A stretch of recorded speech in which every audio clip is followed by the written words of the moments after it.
Estamos aqui no canal da UCISAL com a presença de um amigo ilustre, o médico doutor Geraldo Campana. Seja bem-vindo, meu querido, para a gente conversar sobre espiritualidade. E a primeira pergunta que eu te faço é: o que é espiritualidade? Eu agradeço o convite, é um prazer estar aqui, né, conversar sobre um tema que eu gosto bastante. Espiritualidade, a gente pode dizer que é um sentimento inato que leva todo ser humano a buscar o encontro com a sua essência, ou seja, tornar-se uma pessoa melhor e, ao mesmo tempo, conseguir uma conexão com algo maior do que ele, com o transcendente. Então, isso faz parte de qualquer ser humano, inclusive dos materialistas. Começamos bem, então. Pois é. Muito bem. E dentro desse contexto, a gente observa, né, que alguns estudos trazem para a gente algumas informações. Por exemplo, a diferença entre espiritualidade e religiosidade. Como que o senhor observa isso? Religião é uma organização que tem normas, doutrina e muitas vezes dogmas específicos. E que a pessoa se filia, para se filiar, ela precisa acreditar nisso. Espiritualidade não. Ela desabrocha de acordo com a condição de cada indivíduo, porque ela emerge do mundo interior do indivíduo e o leva a buscar conexão que pode ser com a natureza, pode ser com o outro ser humano, consigo mesmo, com a vida e com o divino, com o transcendente, né? Então, a espiritualidade ela pode estar presente, digamos, na religião ou não. Depende como a pessoa cultiva a religião, né? Porque aí já entra em um outro aspecto, que é a espiritualidade, ou melhor dizendo, no caso aqui, a religião do ponto de vista saudável e não saudável, né? Porque a religião ela pode se transformar, por exemplo, numa cerca, né? E o indivíduo se colocar e ser colocado, né, Sim. dentro dessa cerca para não poder olhar ou vislumbrar para além dela, limitar-se àquilo dali e continuar fazendo parte daquele rebanho, não sair daquilo ali. Enquanto que espiritualidade não. Instiga o indivíduo a duvidar, a buscar, a pesquisar, tanto dentro de si como fora de si. Então, há suas diferenças, embora elas possam se intercambiar. Entendi. Então, a espiritualidade seria muito mais um estímulo para sair dessas cercas, né? Desse Isso, processo, né? isso. Muito bem. A gente sabe, o senhor que é médico e eu, enquanto psicólogo e terapeuta ocupacional, a gente sabe que no CID-10, né, a gente tem um item 44.3 que vai falar sobre transe e possessões, Isso. né? E o que que o senhor observa ou percebe nas ocorrências que acontecem com as pessoas nesse sentido? No CID anterior, transe, né, e possessão era colocado como sendo patológico, né? Estava dentro do, principalmente, do transtorno histérico, conversivo ou dissociativo. Mas depois começou os estudos a avançar e começou a se verificar que transe e o conceito de possessão em determinadas culturas fazia parte. Ou seja, o sujeito entrava em transe e saía do transe e aquilo não atrapalhava a sua vida, né? Não causava nenhum distúrbio, Causava nenhum dano, né, na nenhum vida dano. cotidiana, diária Então, dele. aí se chegou à conclusão que o transe em si, propriamente dito, não é patológico, né? E dependendo da cultura e da situação, é algo normal. Ou vamos deixar o normal de lado, porque o termo Isso. normal está meio fora de uso, é algo adequado, faz parte do ser humano, é uma possibilidade do ser humano. Então aí a gente tem, dentro dessa questão do transe, né, a gente tem as correntes das matrizes africanas que utilizam o transe e a gente tem o movimento espírita que também usa o movimento orientalista, né, que também usa a questão do transe em determinadas atividades. E é algo muito natural. O indivíduo vai, ele participa e depois volta, não causa nenhum distúrbio. Pelo contrário, colabora para a sua saúde mental. Muito bem. E nós estamos no Janeiro Branco, né? É uma relação que a gente tem com janeiro em direção à saúde mental. Então, janeiro é um ano que começa, um mês que começa, e nesse processo de começo, a gente faz uma revisão de todo o período Isso. do ano, né? Então, como que o senhor observa essa essa possibilidade, essa potencialidade do indivíduo mudar o seu comportamento a partir dos processos elaborativos, seja numa psicoterapia, seja numa atividade em grupo? Como que o senhor observa isso? A gente sente e percebe que a saúde mental ela é fundamental, né? É fundamental para a vida pessoal, é fundamental para a vida profissional, de uma forma geral, para a saúde do corpo, ela é fundamental. Então, aquilo que puder ser estimulado e puder ser praticado no sentido de melhorar a saúde mental, o mundo psicológico de cada pessoa, é muito importante, né? Porque todo mundo quer ser feliz, todo mundo quer viver bem, né? Todo mundo Sim, quer estar em paz, mas a gente precisa saber como, exato. né? É, Se a gente não sabe como, a gente vai muitas vezes colocar o carro à frente dos bois e a gente vai se atrapalhar, né? Então, para viver mal, precisa técnica. Só que não exige treinamento, né? Muitas vezes a gente já está nessa técnica. sim, E para viver bem, exige também técnica. A gente exige saber como lidar com a própria mente, com os pensamentos, né? E aí seria fundamental todo um trabalho, principalmente a partir de escola, né, no sentido de educação de pensamento, educação de emoção, educação do ponto de vista do comportamento e do sentimento. Mas não é a educação conforme se convenciona, é no sentido de se conhecer, no sentido de entender a si próprio, perceber-se como um indivíduo múltiplo, né? E aprender que o caminho da vida é um processo de autointegração, através de tudo que a gente faz, né? A vida ela está aí, é um caminho aberto que a própria vida dispõe para que a gente vá aprendendo a se conhecer e se conhecendo a gente vai integrando as diferentes partes que compõem o nosso ser. E à medida que a gente integra, a gente deixa de ser fragmentado, cessam as divisões e a gente vai se sentindo mais presente, mais uniforme e, obviamente, mais feliz, muito mais capaz da gente poder viver bem sem precisar estar querendo tomar o lugar do outro, competindo ou querer ser maior do que o outro, com né? certeza. Apenas sendo a gente mesmo, do jeito que a gente é e do jeito que a gente se percebe. Então, trabalhar nesse sentido, saúde mental e unindo-a com espiritualidade, para mim é fundamental, né? Isso é tão importante que de um tempo para cá, a Associação Brasileira de Psiquiatria, ela criou o departamento de psicoterapia e espiritualidade, espiritualidade e saúde. E ela vem, né, sugerindo aos psiquiatras, de uma forma geral, que investiguem a espiritualidade do paciente, não é a do psiquiatra, não. A do psiquiatra é para ele, serve para ele.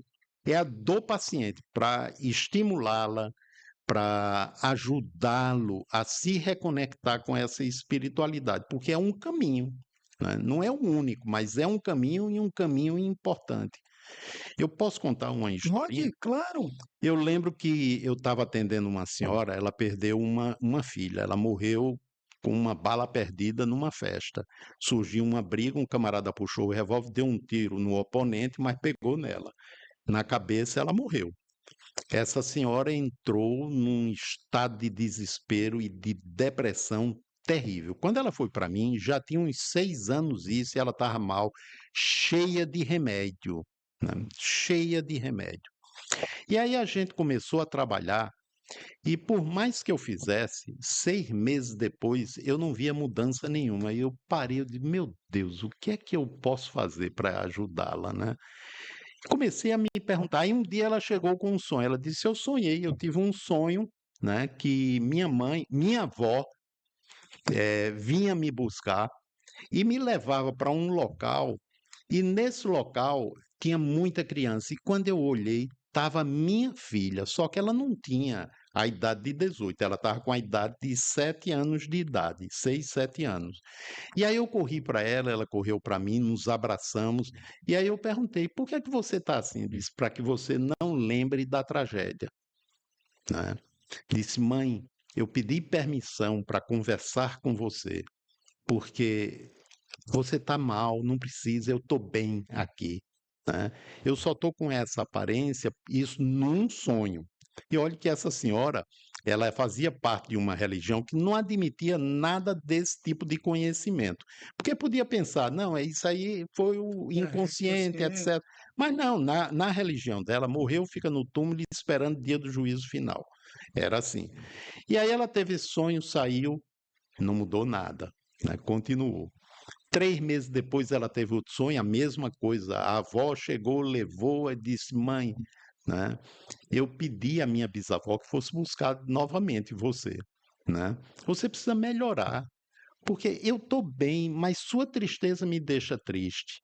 Olhe, eu passei pelo que tinha que passar. Vença essa raiva". Aí ela acorda. Ela teve mais 2 sonhos assim. No último, a filha dizia: "Eu acabou minha permissão para lhe falar, né. Por favor, pense naquilo que a gente conversou". A partir desse último sonho, ela começou a fazer um esforço, foi melhorando. Um ano depois ela recebeu alta e estava quase sem remédio. Bom, isso foi o inconsciente dela, se foi, que inconsciente maravilhoso, Sim, né. Que inconsciente, mas tinha elementos no sonho que escapuliam as crenças dela. Então há uma possibilidade dela realmente ter entrado em contato com a filha. Isso é espiritualidade, isso pode ser incluído em espiritualidade, né, mas não é só isso aí. Essa vivência ajudou a sair daquilo ali. E ajudou a da sair da crise, né? da crise, a renovar a vida, a voltar para a vida, a vencer a raiva que estava dentro dela, né, e superar toda aquela situação. Então, são experiências que os pacientes trazem que não são, digamos, não era uma pessoa em transe hipnótico, isso foi na casa dela, ela dormindo, né. E quantas outras experiências desse tipo que a pessoa transcende ego, transcende espaço e tempo e tem experiências vivenciais que modificam as vidas delas. Com certeza, com certeza. Nos bastidores nós estávamos conversando, né, sobre a transdisciplinaridade e o processo de compreensão de como essa transdisciplinaridade impulsiona o sujeito a transformações, né?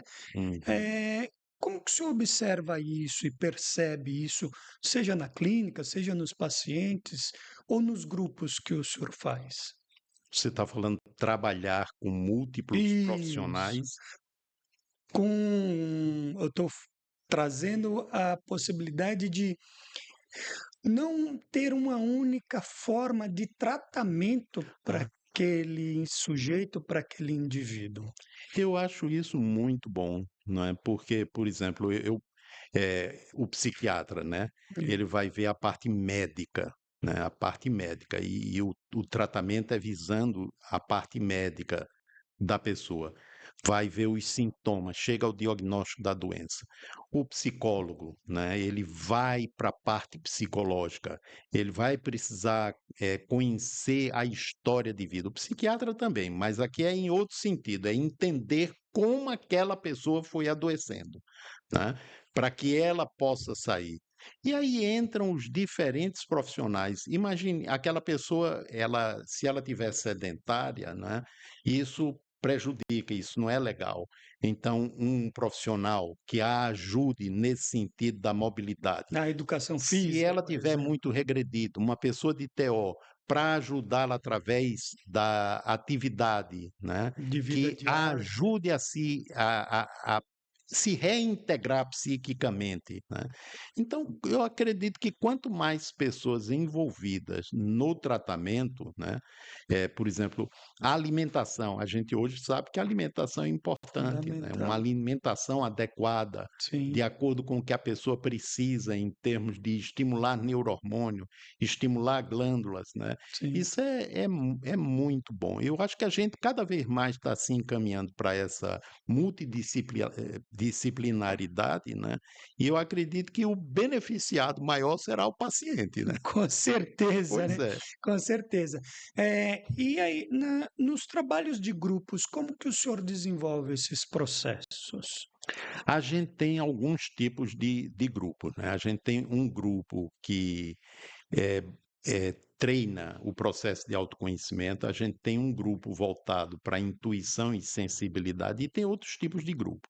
No grupo de treinamento de autoconhecimento, ele não é propriamente para o indivíduo levar o problema para lá no sentido do grupo psicoterápico convencional, mas é para o indivíduo ele ter aporte de teoria, ele entender o psiquismo dele, perceber as diferentes instâncias e dimensões do psiquismo, ele saber o que é que ele vai investigar e como investigar, e o treinamento de técnicas que ajudem a partir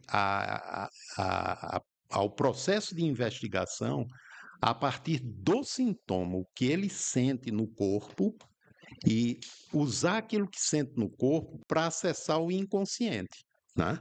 Porque o inconsciente ele fala através de quê? Ele fala através do corpo, Sim, né? Então aquilo que a gente sente no corpo são manifestações que vêm de lá do inconsciente, da história de vida, que tem a ver com como a gente funciona psiquicamente, tem a ver com a gente o, o que a gente come, como a gente vive e como a gente se relaciona com a gente, com a vida, com as pessoas, sim. etc, né. Então o inconsciente ele manda mensagens, é o código Morse do inconsciente. É o corpo, né? É o corpo, então quem não entende vai tentar só se livrar daquilo. Eu tenho uma dor e vou tentar me livrar. Eu fui fazer um workshop de hipnose em Recife, e aí eu perguntei quem queria. Eu falando sobre isso que eu estou falando agora, eu disse: "Quem quer vir para uma demonstração?". Aí uma senhora disse: "Eu". Disse: "O que é que você está sentindo?". Ela disse: "Agora nada, mas de vez em quando eu sinto uma dor no ombro". Aí eu disse: "Tá, vamos vamos usar a dor no ombro? Vamos". Aí eu ajudei, ali precisava, que ela não estava sentindo, ajudei a entrar num semitranse, no semitranse lembrar a dor. Quando ela lembrou da dor, ela começou a gritar: tá doendo, nunca doeu tanto, nunca doeu tanto". Eu disse: "Peça ao seu corpo para levar para a origem disso". Aí ela não era mais aquela senhora de 40 e poucos anos, era uma garotinha de 6, 7 anos de idade, e ela estava vivendo algo dramático. Ela disse: "Não, por favor, eu não quero falar aqui". Ou seja, uma parte do ego estava presente, né. Sim. Ela estava regredida, mas uma parte do ego estava ali. Disse: "Eu não quero falar aqui". Eu disse: "Tá certo, então eu vou lhe tirar". Aí eu tirei, ajudei a acessar a dor, né, e aí ela saiu para ela levar para a psicoterapia. Depois ela me contou, não é, ela acessou um processo de abuso, quando ela Olha, tinha 3 anos de idade. Ou seja, quem é que vai pensar que uma dor aqui no ombro tem a ver com uma história lá atrás da infância? abuso. Mas pode ter, Sim, sim, com não certeza. estou dizendo que todas as Sim, dores sejam isso, né, sim. mas pode ter. No caso dela, né? No caso dela, era isso aí, né. Então, se você treina, se você sabe isso, primeiro você para de brigar com o que você sente, né, você para de reclamar do que sente. Segundo, você passa a acolher o que sente. E terceiro, você passa a usar o que sente para entender o que é que está por trás, o que é que está motivando. Agora, é óbvio que isso é um treinamento, né, para a pessoa conseguir isso daí. É como uma dor de dente, né, pegando uma coisa bem Sim. simples. Se você ficar só no analgésico, vai perder o dente, né, porque aquela dor, ela é consequência, ela é alarme.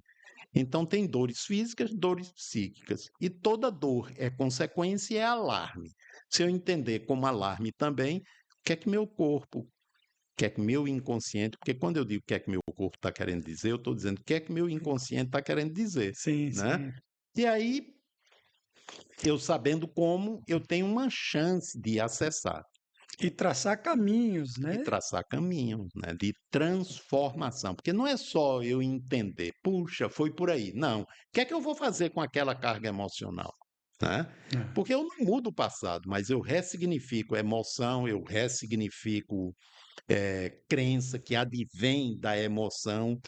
Tem um bocado de coisa que eu posso ressignificar, mas a história continua sendo aquela dali. Né? Mas eu posso transformar em experiência de vida. Eu claro. costumo dizer o seguinte para o pessoal, né? Trauma é algo que ainda não foi resolvido, que está pedindo resolução. Tá? E quando eu fico sofrendo pelo passado, é porque eu estou precisando de ajuda para desenvolver habilidade para lidar com minhas memórias. Com Né? certeza. Porque E a gente memória. não é ensinado a aprender a lidar com essas Não, não memórias, é. né? E É, precisa de um treinamento, precisa de um processo de aprendizagem sobre nós mesmos, né? Que é o que o senhor estava trazendo no início, né? Um processo de autoconhecimento, né? isso. Para que haja mudança de comportamento, né? Para que a gente possibilite uma vida mais saudável.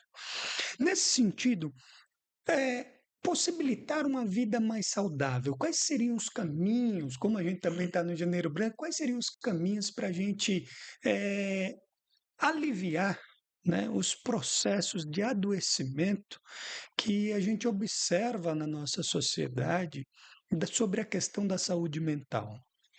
Aí a gente pode pegar por áreas, Tá, né? Por exemplo, coisa muito importante, atividade física, né? Se eu quero chegar a uma vida mais avançada em termos de idade, caminhando direito, eu tenho que cuidar da minha musculatura, né? E correto. da minha ossatura. Então, a atividade física é fundamental, porque você vê aí pessoas com 80 anos que precisam de ajuda para se levantar, isso não é propriamente idade, é porque a pessoa realmente não se cuidou, na maioria, né? Certo. Tem alguns processos que não, mas na maioria é. Então, a atividade física, que promove inclusive aumento dos neurohormônios que são importantes para o bem-estar. Segundo, uma alimentação adequada, né? Ou seja, eu tenho uma alimentação que seja saudável e que contribua para uma vida saudável ao longo do tempo. Lá de vez em quando uma feijoada, porque ninguém é de festa demais, mas não que seja um dia do dia ou todo mês, né? É Exatamente. isso aí.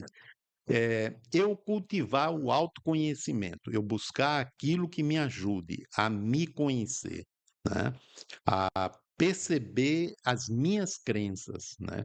E dentro disso aí, uma coisa que é fundamental é eu ter capacidade de duvidar de mim de forma saudável, né? Porque quando a pessoa não é capaz de duvidar de si, ela pode engrenar crenças que terminam atrapalhando a vida dela e dos demais. Cultivar a espiritualidade, que está consociado com autoconhecimento, porque para mim Sim, espiritualidade também é autoconhecimento, né? com Então certeza. cultivar.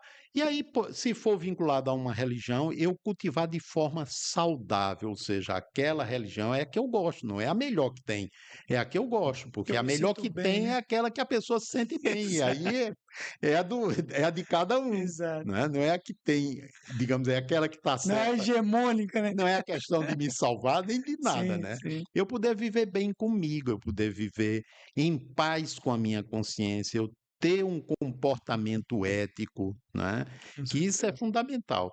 Tem uma coisa que aí eu gostaria de dizer para todo mundo que está escutando, né? Porque isso eu digo para mim todo dia. O inconsciente grava tudo, tudo, né?